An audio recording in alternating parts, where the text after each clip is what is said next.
Hello, everyone. My name is Varun Soni, and I'm the Dean of Religious and Spiritual Life at the University of Southern California. I'm so grateful for this opportunity to congratulate and to celebrate the extraordinary class of 2020.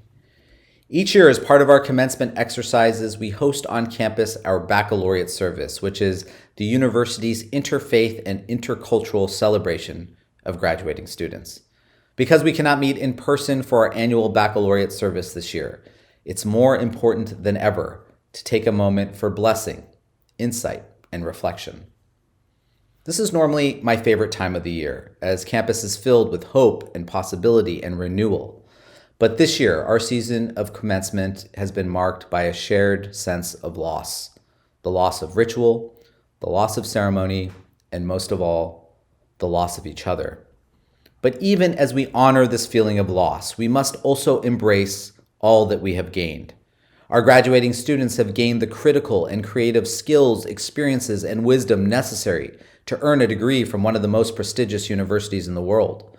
The world has gained a new cohort of graduating students who will courageously lead with their passions, values, and talents at a time when we need them most. And over the last several months, all of us have gained something essential as well, and that is time. As we get older, we realize that our real asset in life is not money, but time. Money may have value, but time is invaluable. And unlike money, once you've lost time, you cannot earn it back. But now, maybe for the first time in our lives, we have real time. Time to reflect upon the ultimate questions of meaning and purpose. Time to reaffirm our responsibilities to each other and to our planet. Time to reimagine and repair our world anew. And hopefully, a little time for ourselves too. Some time to just chill. You've all earned that. My hope and prayer for the class of 2020 is that you spend as much of your new time as possible with the people you care about most. Because what the spirituality tells us and what the science tells us is that the most important factor in living a life worth living is our loving relationships. And in order to cultivate and nurture the kinds of loving relationships that bring us joy, fulfillment, and abundance, we must make time and we must take time. For as the great American modernist painter Georgia O'Keeffe reminds us, nobody sees a flower really. It's so small. We haven't time, and to see takes time, like to have a friend takes time. As we come together to celebrate commencement, let us vow that we will take the time to see the flower, that we will make the time to have a friend. Let us rejoice in the loving relationships of our families and friends and of our peers and mentors. And let us remember that it is with love that we come, with love that we go, and with love that we shall remain with each other. One of the highlights of our annual baccalaureate service is our keynote speaker, and that's why baccalaureate remains such a popular event, despite my participation. And so this year, I asked 3 of our previous keynote baccalaureate speakers to offer words of wisdom to our graduating students. And I'm so grateful to them for their generosity of time and spirit in doing so. I truly admire and adore them, and I know you will too. So congratulations again to the class of 2020. May you go with peace and prosperity. May you go with joy and gratitude. May you go with blessing and inspiration. And may you forever fight on. Hello everyone, I'm Lisa Ling. USC class of 2020, it has been quite a year. I know it is unsettling and probably hugely disappointing to not be able to walk across the stage and accept your diploma in front of your family and friends because you have worked so hard. But we all know that these are unprecedented times that call for unprecedented measures. But it's during these times of crisis when leaders emerge. You have just spent years in one of the best, most diverse, most generous schools in the nation. The world isn't the same as it was months ago. There is so much unpredictability, but there is also so much opportunity.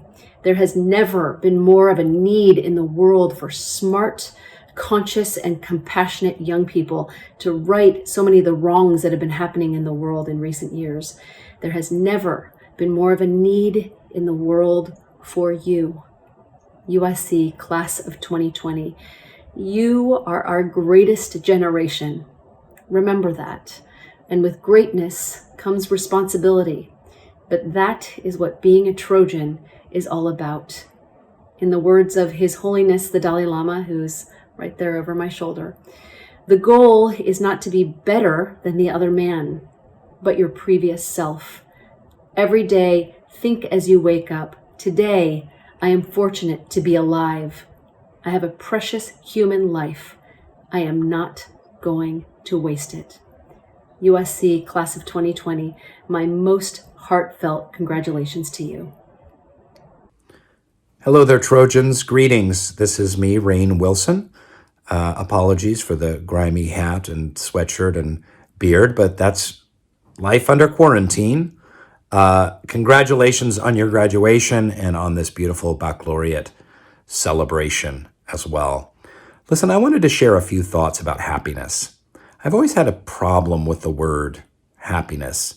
Nathaniel Hawthorne had a great quote about it. He said, "Happiness is a butterfly which, when pursued, is always beyond your grasp, but which, if you will sit down quietly, may alight upon you."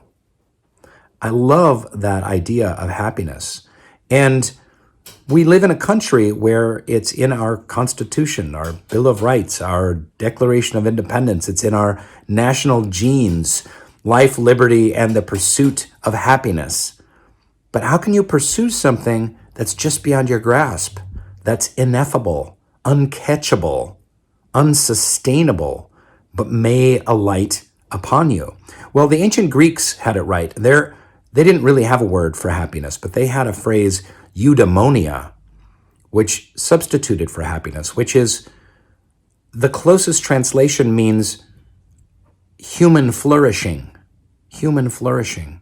Think about what a more rich and variegated phrase that is than happiness, human flourishing. Could you imagine if our country had life, liberty, and the pursuit of human flourishing? What does that mean? It means rich, beautiful arts, sciences, deep and fulfilling occupations, service to each other, connection, community, nature, all of the things that give us the deepest possible contentment.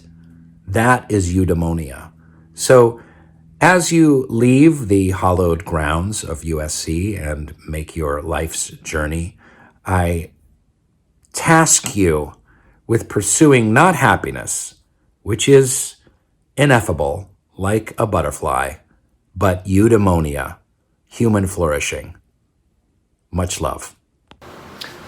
Dear USC graduates and families and parents, it's a great honor for me to congratulate you today on your graduation. We are going through difficult times and the world is grieving at the loss of a way of life that we took for granted.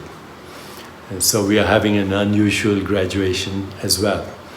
At this moment, it's important to not take life for granted, to question the meaning and purpose of your existence. Ask yourself, who am I? What do I want? What's my purpose? What am I grateful for? Even in the midst of this adverse situation and these circumstances. Live those questions and life will move you into great answers. Ask yourself, what's my story? To be human is to have a story. There's a past story, a backstory, the way things were, present story, and a future story. Make sure your story has challenges, opportunities, creativity, vision, and love. Think just one phrase, love in action, and use the skills and talents and all the knowledge you have acquired in your education. Congratulations once again.